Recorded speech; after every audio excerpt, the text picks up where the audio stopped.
another video episode of my podcast.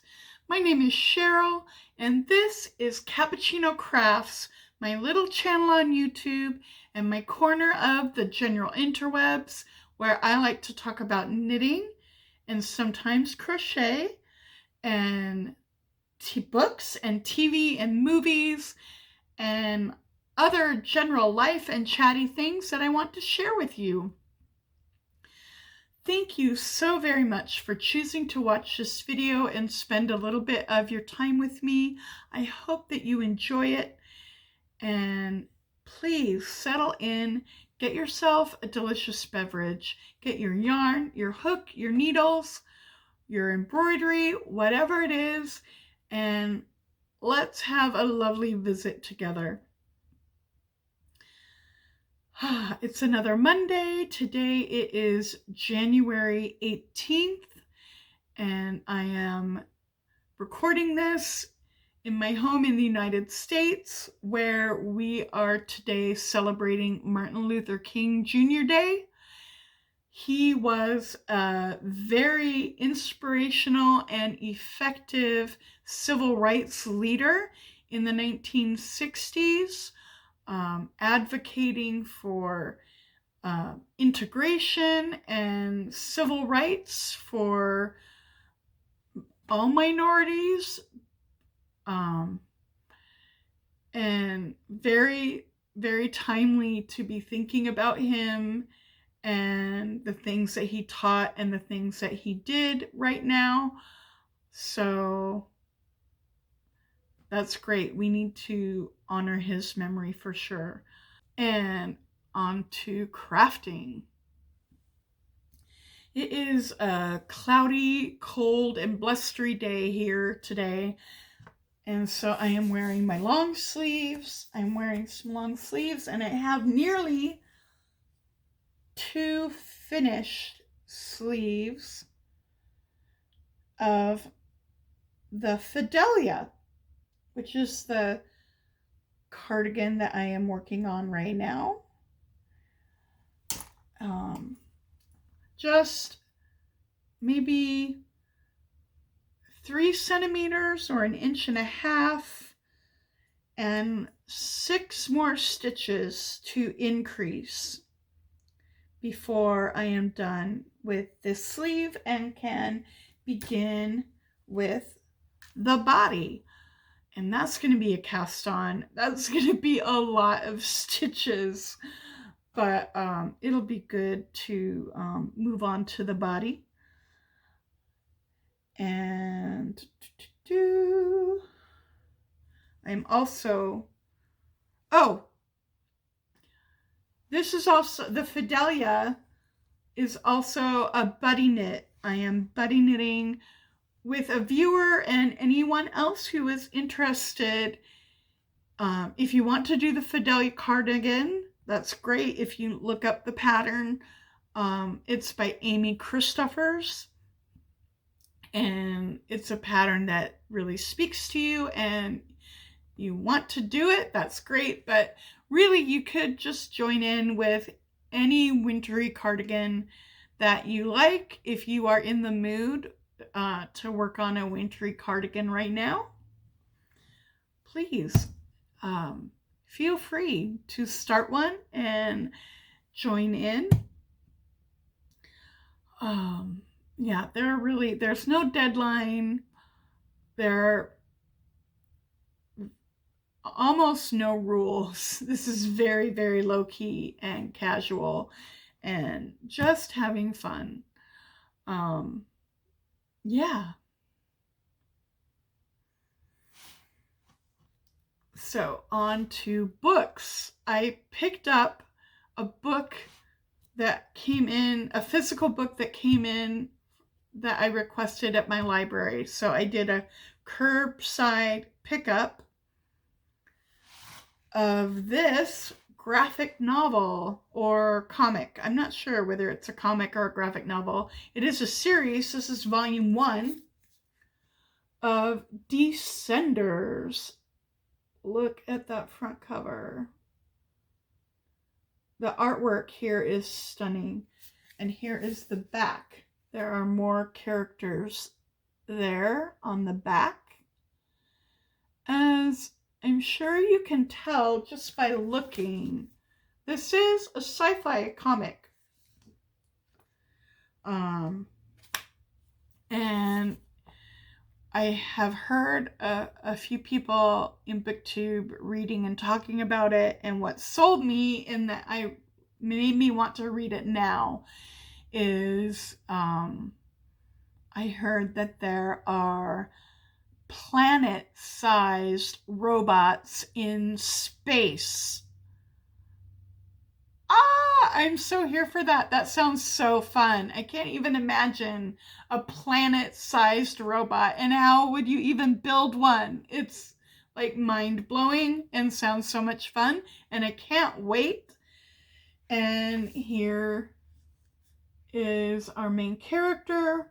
He is either a cyborg or an android little... Well, I'm not sure if there's a gender, but my guess is possibly a boy. If this android cyborg has a gender. And this character is definitely not one of the planet-sized robots, but I can't wait to see what adventures and what is going on in this fun sci-fi story. And I really wanted something fun and more lighthearted, because the last two books that I finished 2 books this week, and they were on the emotional side and dealt with some like sad or downright dark and difficult things. So I needed to balance out the intensity and have a little break from that. And this sounded like just the thing. The 2 books that I finished are my digital ARC that I got from NetGalley. That is Folklorn by Angela Myung-Her. And I have posted my review on Goodreads and on StoryGraph.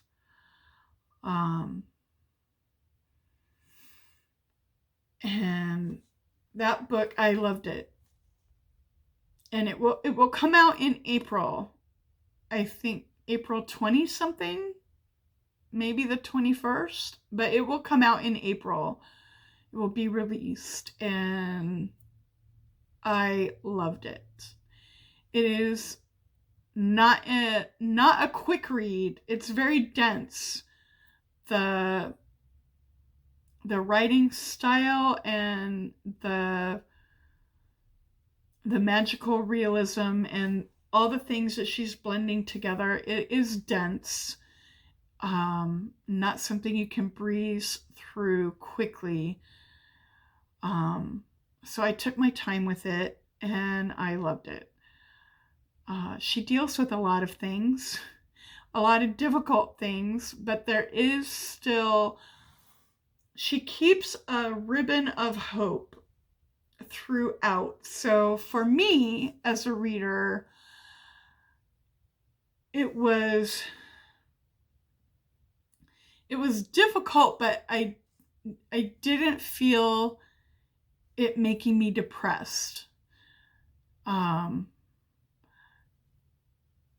other readers may react differently. I definitely do think that there are trigger warnings in this book.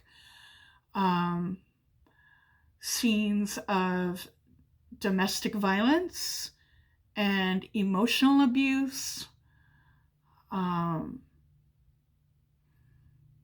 and other like difficult topics like racism and misogyny and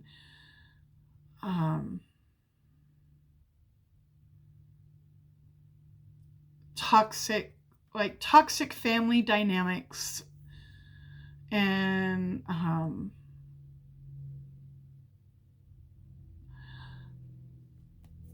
mental health. There's definitely mental health dealt with directly in this book too. So it's a lot, and she weaves it all in together with like folklore and mythology and some science, and somehow she's able to really make it work. This is a very ambitious book, very ambitious, but she executed it well. And the basic setup is that the main character is a second generation Korean American. Her family, her parents came to the United States either in the middle of or shortly after the Korean War. So there's definitely like war trauma that the parents dealt with, and like as generational trauma passed on to her and her brother. And yeah, and there's also like I said, lots of racism and misogyny and other things happening too, and just the whole topic of immigration and creating for yourself an identity as a second generation immigrant, between your family and the culture that you live in. Yeah. Anyway, so and she escaped from her family, like with academics. She became a physicist, and in the beginning of the book, she's in Antarctica gathering data and doing research on like nanoparticles. And then she starts to see things. She starts to see her imaginary friend that she used to see as a child, especially during like violent and very scary times in her family.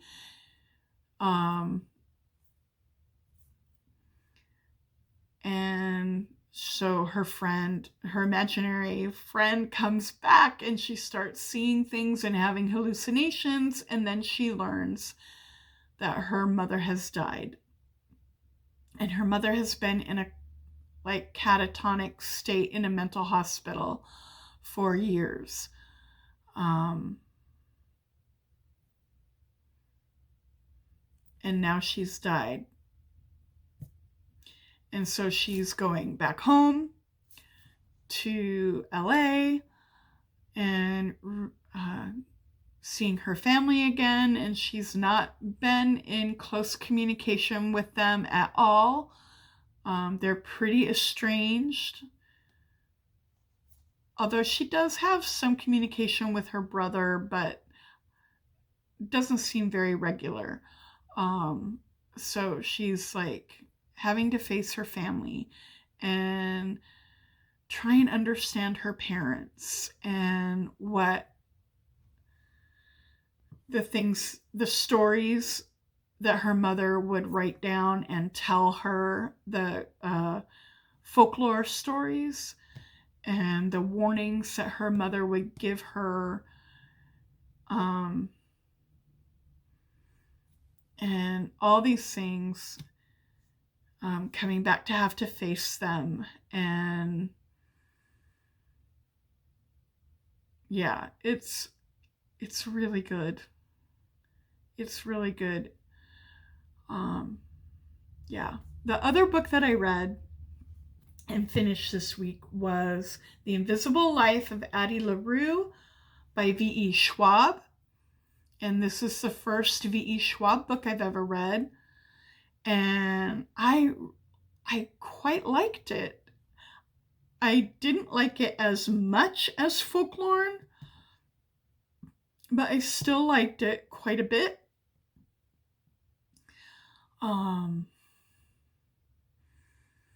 And for me, it wasn't as intense, like as emotionally intense as Folklore, but it still had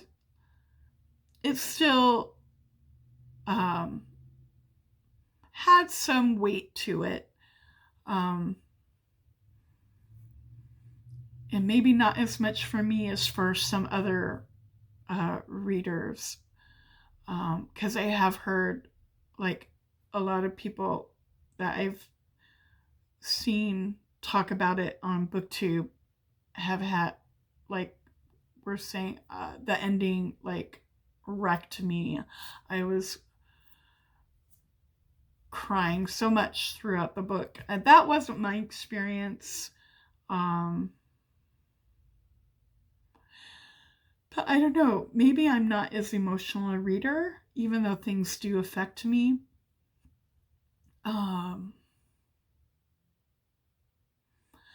But for me, I somehow still felt a little bit at a distance from Addie, even though I would say this is definitely more character focused than plot focused. The plot isn't super it's definitely more character focused than plot focused. But I still did feel, for me, kept at a little bit of a distance from Addie. Less from Henry. Also because of the deal that Addie made with the darkness, and the fact that nobody ever remembers her, and that she can't write things down or make a mark. It just, the ink fades, the paint disappears. Anything that she does to make a mark just evaporates. So she can't, and nobody ever remembers her, or she can't even say her name. Like, she can't even speak her name out loud. So nobody even knows her name. She always has to use other names. So she's always playing a role, and she's kind of she has to live by stealing, and also just kind of insinuating herself. Parts of the book feel like a time loop because she strings together days. She remembers the days, but the people that she goes back to see again for however many days, they only remember the day that they're in that day, as long as they're with her. So she's always playing a role, and she's always got either a con, she's stealing, or another agenda that she's trying to accomplish when she's interacting with people. So she's always performing. And I think that's another reason why I feel separated from her as a character, even though at times we do get to hear from her own internal point of view. But that's what she's saying about herself. So is she a totally reliable narrator?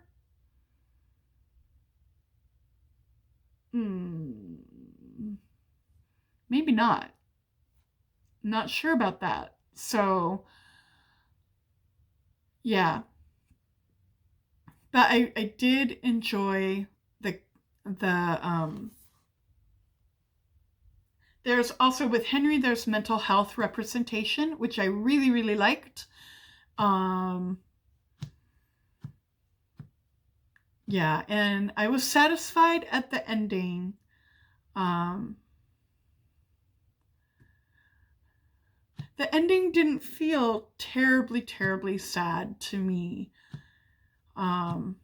Honestly, I expected it to maybe go a different way, and that would have been sadder for me. So, I wouldn't call it a happy ending, but it wasn't like I didn't feel it was a tragic level ending. And it was beautifully, beautifully written. V.E. Schwab's writing style was so nice to listen to. I listened to this on audio, and it was lovely to listen to. I'm sure if you were reading it, it would be lovely to read in text too. But I thought the narrator did a particularly good job. Yeah, and I read a short story. The short story, I actually did get it from my library on my library app as a digital book. Well, short story. It was a very short digital file, but it is available online as a free short story on Tor.com. Tor is a publisher, and on their website, they have a number of free short stories to read just right there on their website. And this is one of them. It is A Dead Djinn in Cairo by P. Jelly Clark. And this is a procedural detective mystery story with a really fun detective character. And it is set in a steampunk magical alternate history Cairo in 1912. And so it was such a beautiful atmosphere and very well described. His writing was so beautiful, and in so few pages. I think in my library copy it was 40 or 43. In so few pages, he did so much world building for that little space. I was really impressed, and it was also beautiful to read and so descriptive and colorful, and yeah, I loved it. It was a fun detective mystery, really great setting. I love the detective character, and this short story is the beginning of a series following this detective. Her name is Fatma. I can't pronounce her last name. I think it's something like El Shawari, but I may be pronouncing it wrong. But the series is under her name, and it follows her cases that she's working on. The next one is a novella called The Haunting of Tram 015.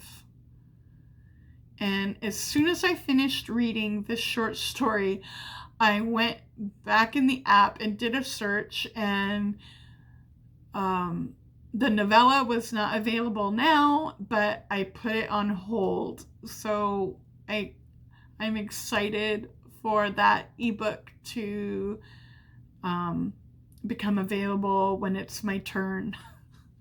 It's going to be really good. Yeah. So I'm excited to be experiencing this new author to me. I'm really enjoying him. And